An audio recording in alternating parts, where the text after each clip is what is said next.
Olá, meus amigos, olá, meus irmãos, a graça e a paz de Jesus seja com todos.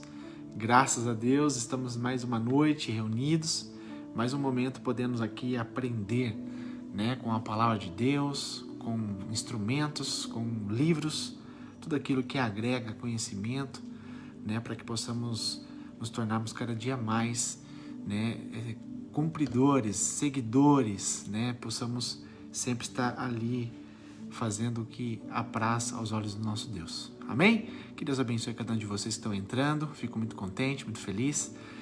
Nós estamos hoje no 11º dia da leitura do livro. Não estamos lendo, mas estamos falando alguns tópicos dele, para que vocês possam criar ali o desejo de ler o livro Kryptonita, de John Bevere. É um livro muito excelente, tem um conteúdo muito, muito especial que agrega demais no conhecimento. Amém?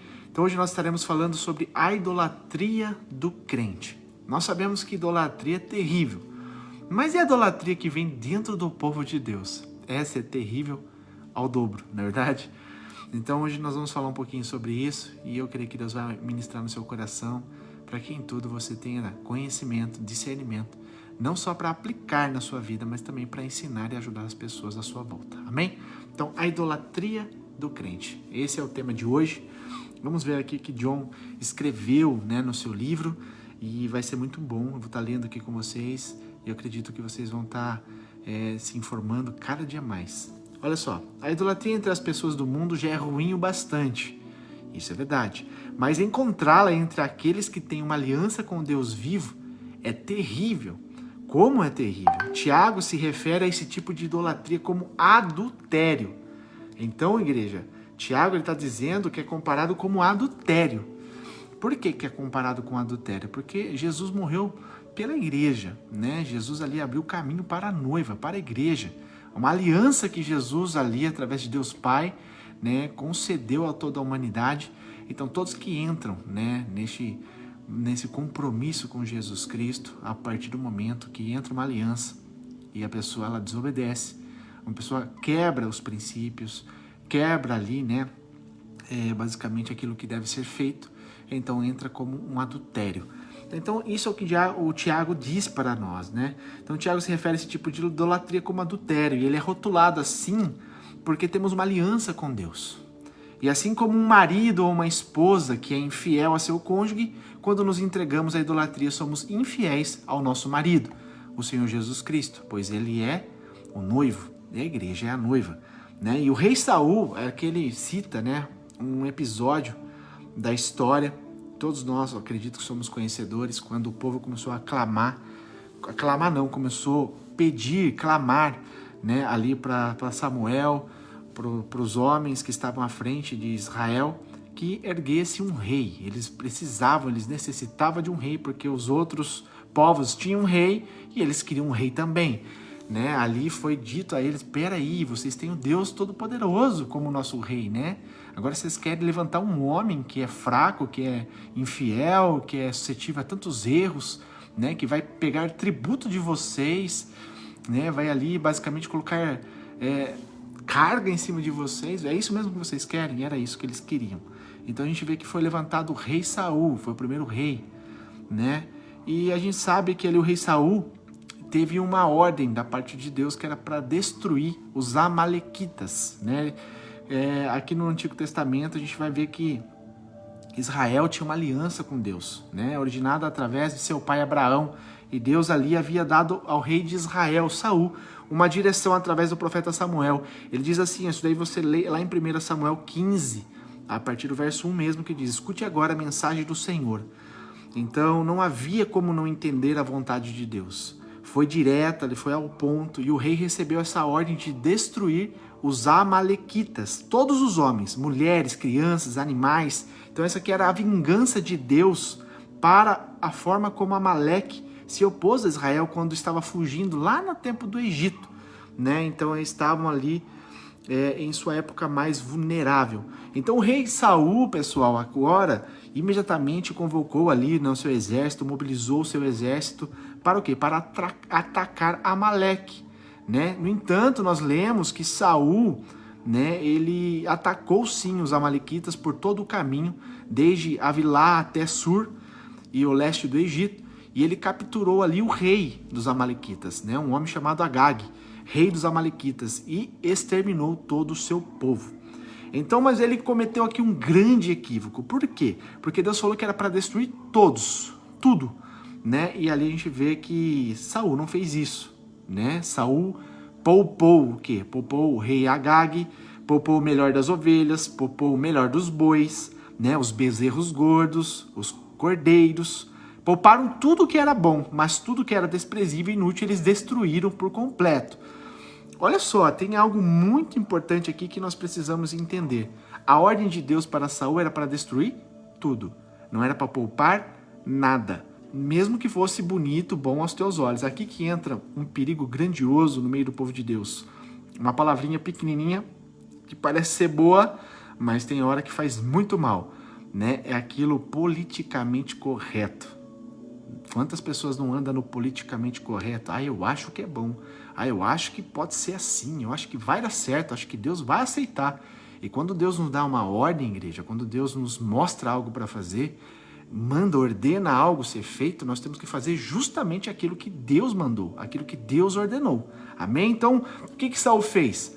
Ele foi parcial, né? Deus falou para destruir tudo, ele não destruiu tudo, ele destruiu quase tudo, né? Mas ele poupou ali o rei Agag e o melhor que tinha sobre aquele reinado. Então a gente vê, né, que cresceu algo no coração de Saul, né? Qual que era a fama dele? Olha, o rei Saul escravizou um rei.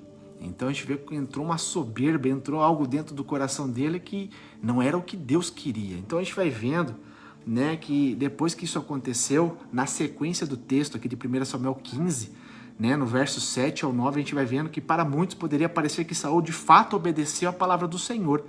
Mas depois disso nós lemos, olha só a palavra de Deus para Saul, né, mediante Samuel. Né, o Senhor falou para Samuel, Samuel, arrependo-me de ter posto Saul como rei, pois ele me abandonou e não seguiu as minhas instruções. Você vai vendo isso no texto. Então Saul não deu a Deus a adoração verdadeira.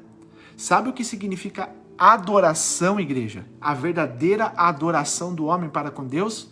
Obediência. Porque se não há uma obediência de nossa parte para com Deus, não existe adoração. Amém? Deus não aceita de qualquer maneira, Deus não aceita 99%, tem que ser 100%. Seu coração tem que estar totalmente íntegro, você tem que estar num caminho de santidade, você tem que estar buscando verdadeiramente a face do Senhor. Então não adianta você, né, fazer parcial. Agora eu estou buscando, daqui a pouco não estou mais. Então é melhor que nem faça. Amém? Então é isso que Saul fez.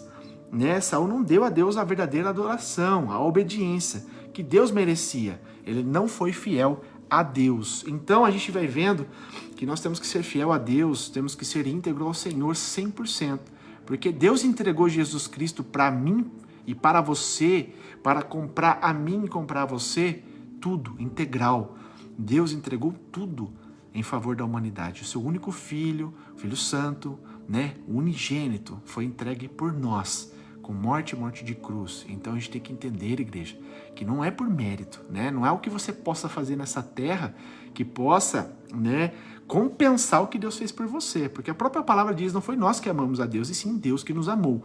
Então o que acontece? Nós temos que entender que Deus nos convida, que Deus nos apresenta uma aliança através de teu Filho Jesus Cristo, para que nós possamos conhecer verdadeiramente a Deus.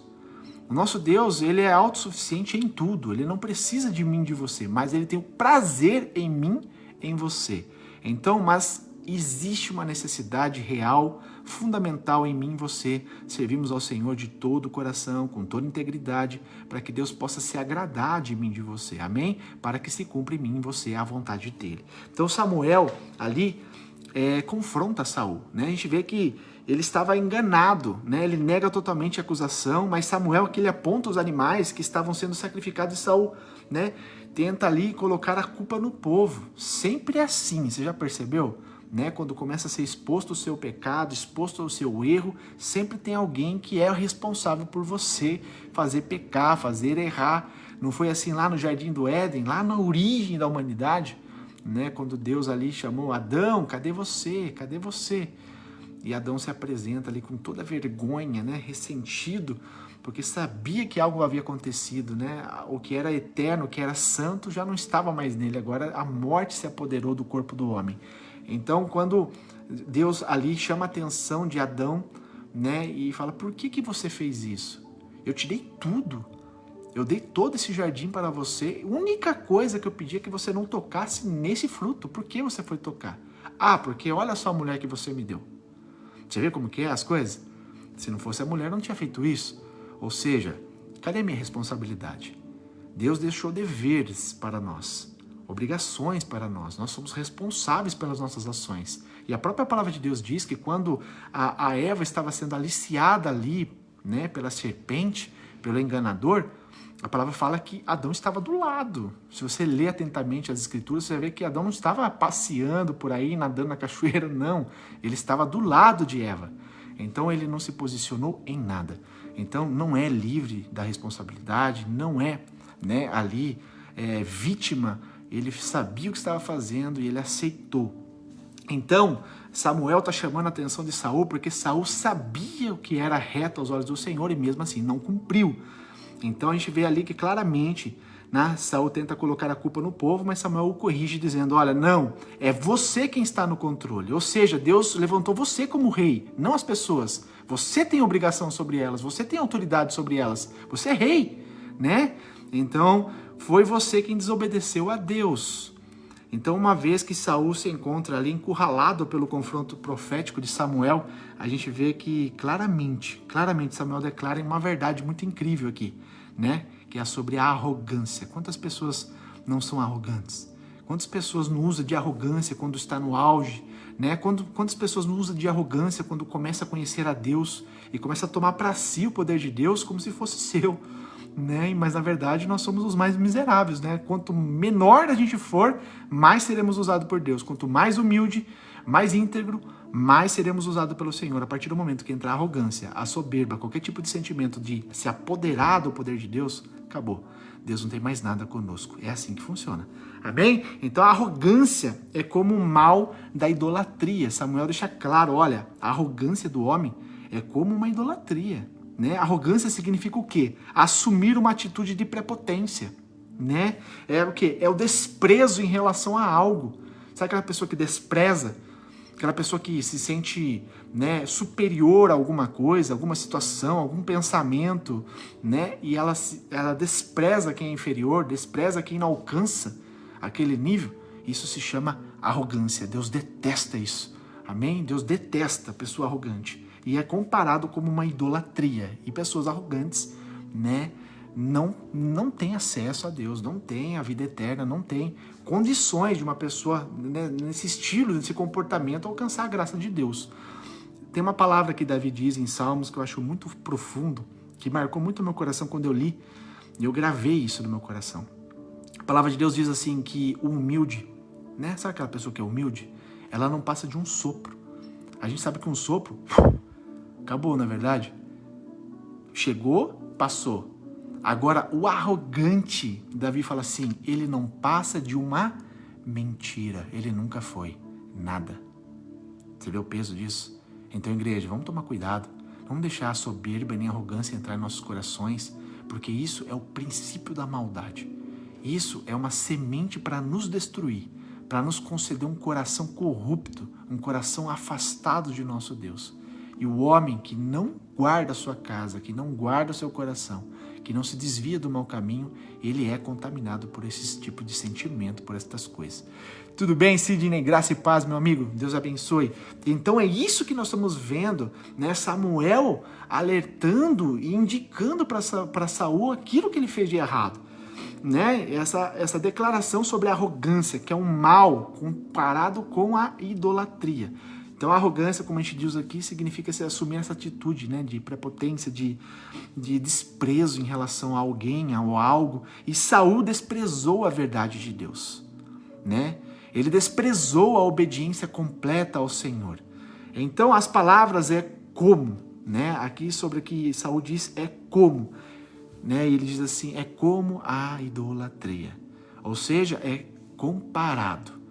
Então, não adianta, igreja, não adianta a gente achar que somos capazes né, por si próprio de ter um coração puro, por si próprios, né, temos condições de alcançar a graça de Deus. Não, igreja. Não é por mérito, não é por obras, é por fé.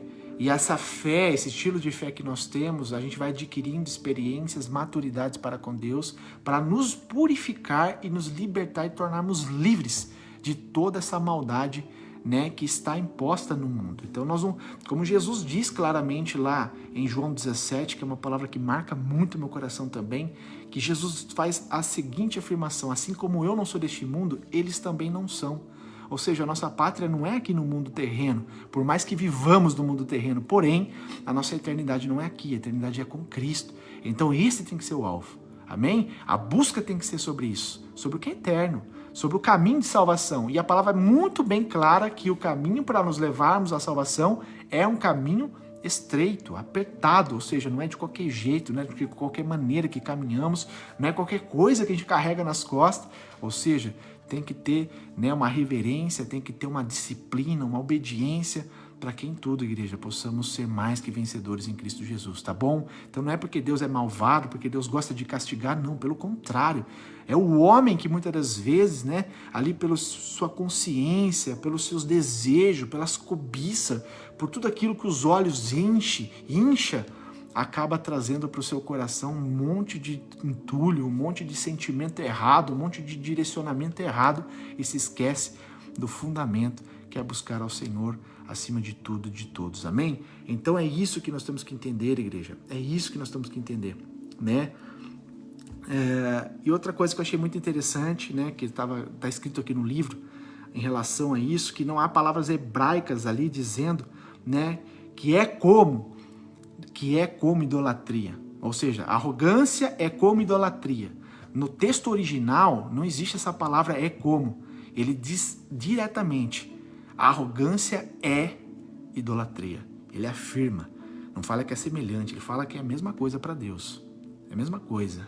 É uma idolatria, né? Então, a realidade aqui é que quando alguém conhece a verdade que é Cristo, que é a palavra de Deus, ele conhece a vontade de Deus. Amém? Assim, quando Deus apresentou para você a aliança, apresentou para você o caminho, te resgatou de não sei de onde, tu sabe da sua história, quando Deus te apresentou a verdade, né? Conhecereis a verdade e a verdade vos libertará. Ou seja, você foi chamado para ser livre da escravidão do mal, livre da escravidão do pecado, livre da morte. Esse é o projeto de Deus para você. Então você passou a conhecer a verdade. Agora você tem que ser praticante da verdade. Amém? Não pode ser só um conhecimento, tem que ser uma prática. Então é isso que nós temos que entender, a vontade de Deus.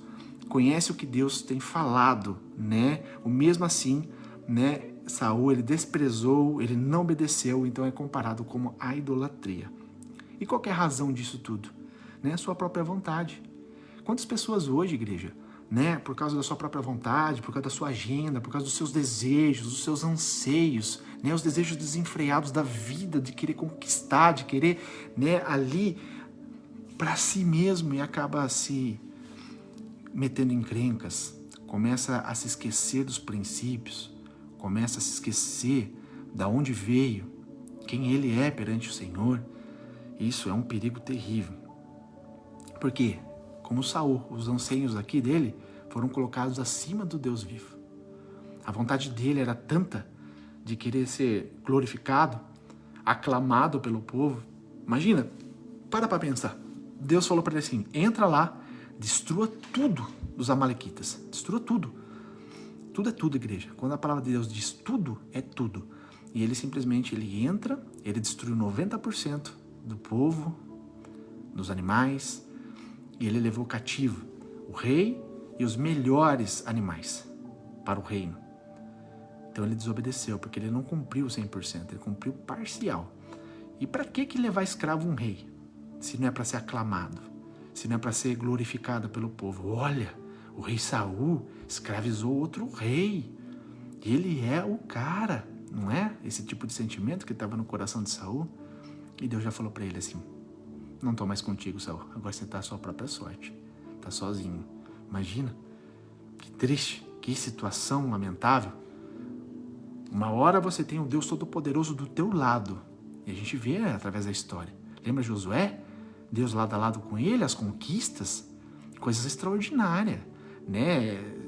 20 mil homens derrotando 1 milhão de homens, sem morrer nenhum do seu exército. Você consegue entender isso? É impossível aos olhos humanos, mas com Deus é possível.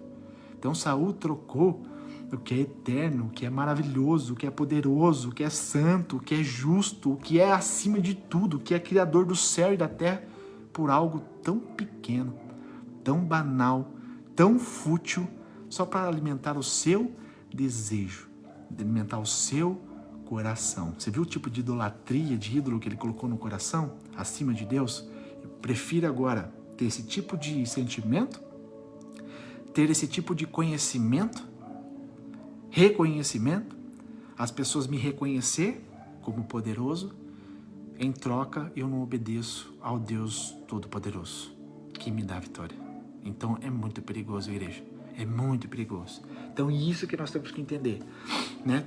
Todas essas coisas, né, que vem antes de Deus é um ídolo, é qualquer coisa que nós colocamos à frente de Deus, qualquer coisa mesmo, igreja, seja um trabalho, seja uma família, seja sucesso, seja dinheiro, seja conquista, seja um bem material, seja um sentimento, né, seja um amor por alguma pessoa que sobe na cabeça acima de você adorar a Deus, qualquer coisa desse tipo. Então é muito, muito, muito complicado, nós temos que ter, né, um entendimento a respeito disso e praticar isso. Por quê? Porque é assim, ó. Quantas pessoas começam certo e terminam errado? Quantas pessoas começam conhecendo a Deus, praticando a palavra, fazendo com excelência, a hora que começa a colher os resultados, já não pratica com a mesma excelência que antes, ou seja, relaxa, começa a deixar entrar no coração, começa a subir para a cabeça. Isso é normal, até fora da igreja, até nem falando em questão de espiritual, qualquer área da vida, né? Tem pessoas que têm tanta facilidade de se corromper. Por quê, igreja? Porque os alicerces não estão em Cristo. Quando nós estamos alicerçados no Senhor, verdadeiramente, as coisas são diferentes. Lembra de quando o Senhor fala que, olha, onde estão os teus alicerces? Aonde você alicerçou a sua casa? É na rocha ou é na areia? Se for na rocha, muito bem. Por quê? Porque assim que bater a tempestade, o vento forte, o mar, as ondas, pode até balançar a tua casa, pode até balançar a estrutura, ou seja, pode até dar medo em você, mas não vai cair, vai resistir. Porém, se você alicerçou isso na areia, não vai nem resistir, não vai nem sentir medo, porque vai ser grande a sua queda, ou seja, vai bater e vai destruir tudo. Então, igreja, comece certo e permaneça certo. Amém? Não deixa subir no coração, não deixa subir na cabeça, nenhum tipo de sentimento que não seja a vontade de adorar a Deus acima de tudo no seu coração. Deus é o fundamento, Deus é o princípio, Deus é a primícia que nós temos que ter para com Ele. Tudo que você for fazer, dê graças a Deus. Tudo que você for fazer, tomar atitude, tomar qualquer tipo de comportamento, lembre-se, você foi chamado para transmitir a glória do Deus vivo. Então tenha, reverência, tenha responsabilidade da maneira que você se comporta, tenha responsabilidade da maneira que você caminha, tenha responsabilidade com o estilo de vida que você está vivendo, porque nós somos transmissores do Senhor, né? Fomos criados para trazer honra ao nome do Senhor e não desonra. E quantas pessoas estão desonrando o nome do Senhor? Quantas pessoas, através do seu estilo de vida, das suas práticas, estão desonrando o nome do Senhor? Então, é um perigo muito grande. Saul, né, desobedeceu a Deus. Ele até acreditou que ele estava agradando a Deus. Ele até confessou: eu obedeci a Deus. O homem era tão arrogante que ele não conseguia nem enxergar mais a verdade. Eu obedeci a Deus. Porém, porque ele não obedeceu completamente, e ao contrário, ele escolheu colocar os desejos, né, dos povos, os seus desejos, as suas vontades, acima da obediência, acima da palavra de Deus. E ele cometeu aqui a idolatria. Ele ficou cego para a sua própria desobediência ao Senhor. Você já teve essa oportunidade de tentar exortar uma pessoa, trazer a palavra, trazer, né, ali para o coração da certa pessoa, para que ela possa se arrepender? Não por você querer apontar, escrachar o erro dela, mas falar assim: olha, arrependa-se, para com isso, faça certo. E a pessoa: não, eu não estou fazendo nada errado, eu não estou fazendo isso, eu não estou matando, não estou roubando, não estou me prostituindo. Né? A pessoa está tão cega, que é uma coisa tão simples, que você está dizendo: para com isso. e ela começa a simplesmente ter um monte de argumentos para se justificar, para dizer que está sendo certa, correta nas suas ações. Quantas pessoas são assim? Arrogantes. Então, igreja, é aqui que nós temos que entender. Assim como nós vimos a respeito de toda a humanidade no livro de Romanos, né, que eu acredito que é a chave do Novo Testamento, quando Paulo escreve as cartas aos Romanos, inclusive sobre o capítulo 8. Ali eu acho que é o fundamento principal para entendermos a verdadeira adoração ao Senhor, a verdadeira reverência. Fica a dica, né? Abra aí na sua Bíblia, Romanos 8, leia, estude, releia, peça ao Senhor para te trazer discernimento, sabedoria, busque palavras-chave dentro do texto para você ver como é importante, como é rico, né, a mensagem central que está em Romanos 8. Então, é isso que a gente tem que entender, né? A raiz da idolatria de Saul não era as estátuas, como hoje muitas pessoas vêm apontando, né? As estatuetas, os amuletos da sorte, imagens, altares e nem templos. Ao contrário, era deixar de dar a Deus a adoração que é devida. Ou seja, Deus te chamou, Deus te criou para você adorar Ele. Adorar não só com palavras, adorar mais do que palavras, com atitude, com seu comportamento, da maneira que você vive. Isso é um testemunho vivo. Você pode falar muito bonito, você pode falar, sabe, para conquistar uma pessoa. Porém, se essa pessoa que foi conquistada pelas palavras que saíram dos seus lábios, se não for verdadeiras, que condiz com o que você vive, com toda certeza você está sendo um hipócrita e essa pessoa vai se decepcionar porque não era aquilo que ela achava verdadeiramente. Então, igreja, quando sai de nossos lábios e vem do Espírito Santo de Deus, quer dizer que a nossa vida também está na sequência, a vida também está diante do Senhor, né, no caminho correto. Então, nós temos que fazer jus daquilo que a gente fala, daquilo que a gente vive. Amém? Ou seja, não vai dizer que eu estou sendo santo 100%, mas eu tenho que viver de acordo com a palavra. Ou seja, pecador nós seremos por toda a vida aqui na terra. Enquanto o Senhor não glorificar o nosso corpo, como está na palavra, que nós seremos glorificados como o corpo dele foi glorificado, né, ressurreto, e nós passaremos a ter o corpo glorificado e conhecer a Jesus como ele é de fato. Enquanto não chegar esse grande dia, nós vivemos sobre a corrupção da carne. Mas nós temos condições de subjugar a nossa carne, a nossa natureza decaída.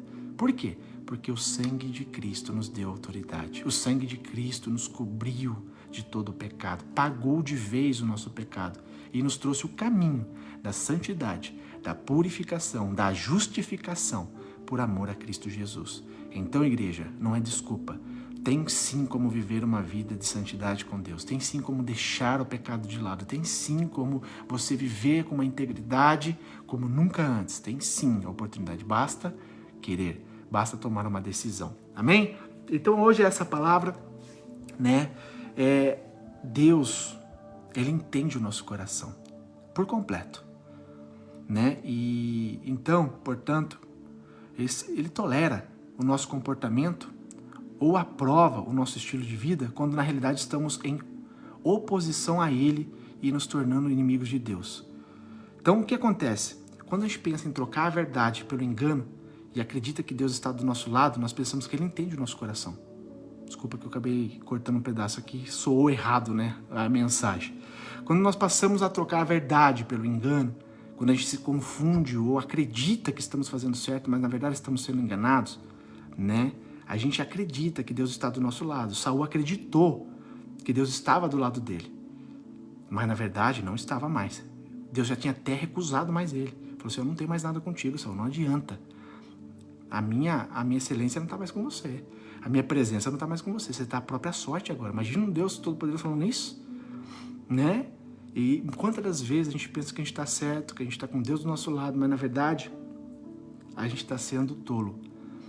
A gente mal imagina que nós estamos se tornando inimigos de Deus por causa do nosso comportamento, por causa da nossa conduta. Então, igreja, é algo muito minucioso. É algo que exige demais de mim, de você, né? A ponto de a gente fazer reflexões diárias, todos os dias, examine-se a si mesmo. Jesus deixou claro na questão do pão, a questão da ceia. Ei, o homem, examine a si mesmo. Se há algo no seu coração, se há algo que está errado, se há algo que você não, né, que você tinha de fazer e não fez, faça. seja do perdão, seja de pedir misericórdia ao Senhor, seja de consertar os teus caminhos, seja de praticar alguma coisa ilícita ou praticar alguma coisa que está roubando, né, a sua atenção para com Deus. É hora, hoje é o dia. Faça um exame de si mesmo, sabe? Tenha uma conduta, um comportamento que agrade ao Senhor, porque você agradando ao Senhor, você tendo uma vida de integridade com o Senhor, você passa a se tornar amigo de Deus. E olha só, tem coisa melhor do que ser amigo de Deus? Tem coisa melhor do que você falar com Deus e Ele te ouvir? Tem coisa melhor do que você suplicar ao Senhor e Ele te atender?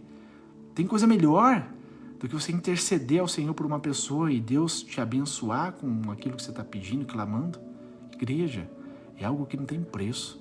É algo que nada nesse mundo possa se comparar a você ser amigo de Deus. Amém? Então acho que ficou muito bem clara a mensagem de hoje a respeito dos ídolos, né? Principalmente dos crentes. Aqueles que acreditam em Deus, aqueles que servem ao Senhor, mas muitas das vezes pelos seus comportamentos, muitas das vezes pelo seu estilo de viver, está adquirindo para si mesmo ídolos. Está adquirindo para si mesmo o engano. Está adquirindo para si mesmo a soberba, a arrogância.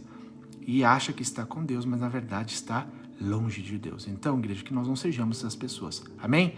Que Deus te abençoe, que Deus te ilumine com essa palavra, que Deus possa cada dia mais trazer a luz das Escrituras ao seu coração, para que em tudo você seja mais que vencedor em Cristo Jesus. Vamos orar? Querido Deus, nós te agradecemos de todo o coração, Pai, por esta palavra poderosa, Pai, maravilhosa, que todos nós estamos sendo abençoados com ela.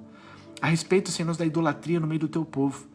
Pai, a idolatria não é somente imagens, Senhor, adoração a ídolos, né, construído por mãos humanas, a qual nós vimos por tantos e tantos séculos, até presentes na atualidade, mas é mais do que isso, Pai. São pessoas que já te conhecem, são pessoas que já te servem, são pessoas que já experimentaram o teu poder, são pessoas, Pai, que tiveram experiências incríveis com o Senhor.